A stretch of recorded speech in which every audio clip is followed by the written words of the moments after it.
क्या आप मशरूम की खेती करना चाहते हैं लेकिन भारी बिजली बिल और महंगे उपकरणों से डरते हैं? सोचिए, अगर आप बिना बिजली के मशरूम उगा सकें, क्या यह मुमकिन है? हमारे पूर्वजों ने सदियों पहले इसका हल खोज लिया था। हम एक ऐसी मशरूम केव बनाएंगे जो खुद ब खुद ठंडी और नम रहेगी, बिना किसी मशीन के। इसमें हमारा सबसे बड़ा औजार होगा प्रकृति के नियम और थोड़ी सी समझदारी।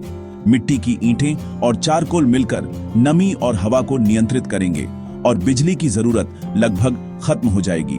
यह सिर्फ खेती नहीं, बल्कि सोच बदलने का तरीका है। समाधान अक्सर हमारे आसपास ही छिपा होता है। क्या आपने कभी सोचा है कि जमीन के नीचे बनी गुफाएं साल भर ठंडी क्यों रहती हैं? इसका राज है जियोथर्मल स्टेबिलिटी। सतह के नीचे तापमान लगभग स्थिर रहता है। मशरूम को भी यही माहौल चाहिए, ठंडा और नम। बाहर ऐसा वातावरण बनाना महंगा है, लेकिन जमीन के नीचे प्रकृति खुद मदद करती है। हम मिट्टी की छिद्रपूर्ण ईंटों और चारकोल का इस्तेमाल करेंगे, जो नमी और हवा को नियंत्रित करेंगे। चारकोल हवा को साफ करता है, ईंटें नमी बनाए रखती हैं, बिना बिजली के।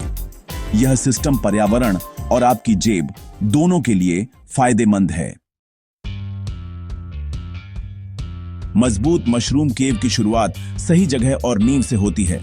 ऐसी जगह चुनें जहां पानी न भरता हो, हल्की ढलान हो तो बेहतर। लगभग 10-60 फीट का गड्ढा 5-6 फीट गहरा खोदें, यहीं तापमान स्थिर मिलेगा। गड्ढे के तल पर 4-6 इंच बजरी या टूटी ईंटें बिछाएं ताकि पानी जमा ना हो। इसके ऊपर 2 इंच मोटी रेत की परत डालें। फिर छिद्रपूर्ण ईंटों से फर्श बनाएं। ईंटों को बिना सीमेंट के रखें, थोड़ी जगह छोड़ें ताकि पानी नीचे जा सके। यह नींव नमी बनाए रखेगी, लेकिन पानी का ठहराव नहीं होने देगी। मशरूम के लिए आदर्श। अब बारी है दीवारों की। मिट्टी की ईंटें और चारकोल मिलकर केव को इकोसिस्टम बनाएंगे। गड्ढे के अंदर ईंटों की दीवार बनाएं, सीमेंट की जरूरत नहीं। ईंटों और मिट्टी की दीवार के बीच 4-6 इंच जगह छोड़ें। इसमें कुचला चारकोल भरें। चारकोल नमी सोखेगा और धीरे धीरे छोड़ता रहेगा, हवा भी शुद्ध करेगा। ईंट और चारकोल की परतें बारी बारी से ऊपर तक बनाएं। यही केव का क्लाइमेट कंट्रोल है। छत के लिए बांस या लकड़ी के फट्टे, ऊपर प्लास्टिक शीट और मिट्टी डालें इंसुलेशन के लिए। अब आपकी केव तैयार है, ठंडी, नम और साफ हवा वाली। ताजी हवा मशरूम के लिए जरूरी है, वरना कार्बन डाइऑक्साइड जमा हो सकती है। 2 वेंट बनाएं, एक नीचे इनलेट, एक ऊपर आउटलेट। नीचे का वेंट ठंडी हवा अंदर लाएगा, ऊपर का वेंट गर्म हवा और CO2 बाहर निकालेगा। वेंट के लिए 4 इंच PVC पाइप इस्तेमाल करें। वेंट्स पर जाली या कपड़ा लगाएं ताकि नमी बनी रहे और धूल ना आए। मौसम के हिसाब से वेंट्स खोलें या बंद करें। नमी और ताजगी संतुलित रहेगी।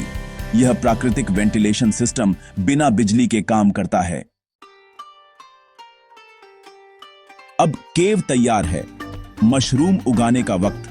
ऑनेस्टर या बटन मशरूम के लिए भूसा या गन्ने की खोई को रात भर भिगोएं।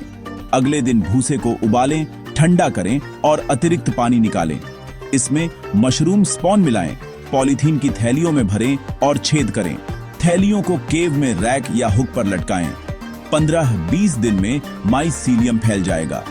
नमी बनाए रखने के लिए दीवारों पर पानी छिड़कें, अंधेरा रखें। 20 दिन बाद छोटे मशरूम दिखेंगे। अब थोड़ी रोशनी और ताजी हवा दें। 5-7 दिन में फसल तैयार। सोचिए, बिना बिजली, बिना महंगे उपकरणों के शानदार मशरूम की फसल। लागत सिर्फ गड्ढा, ईंटें, चारकोल और बीज। मुनाफा अपने आप बढ़ेगा। यह मॉडल छोटे किसानों के लिए वरदान है। कम निवेश, स्थायी आय। प्रकृति के साथ काम करने से पैसे भी बचते हैं और पर्यावरण भी सुरक्षित रहता है। यह तकनीक सरल है, कोई भी कहीं भी बना सकता है। हर गांव में ऐसी केव्स हों तो ताजा, पौष्टिक भोजन और आय दोनों मिलेंगे। असली प्रगति प्रकृति की शांति में है। आइए इस टिकाऊ खेती को अपना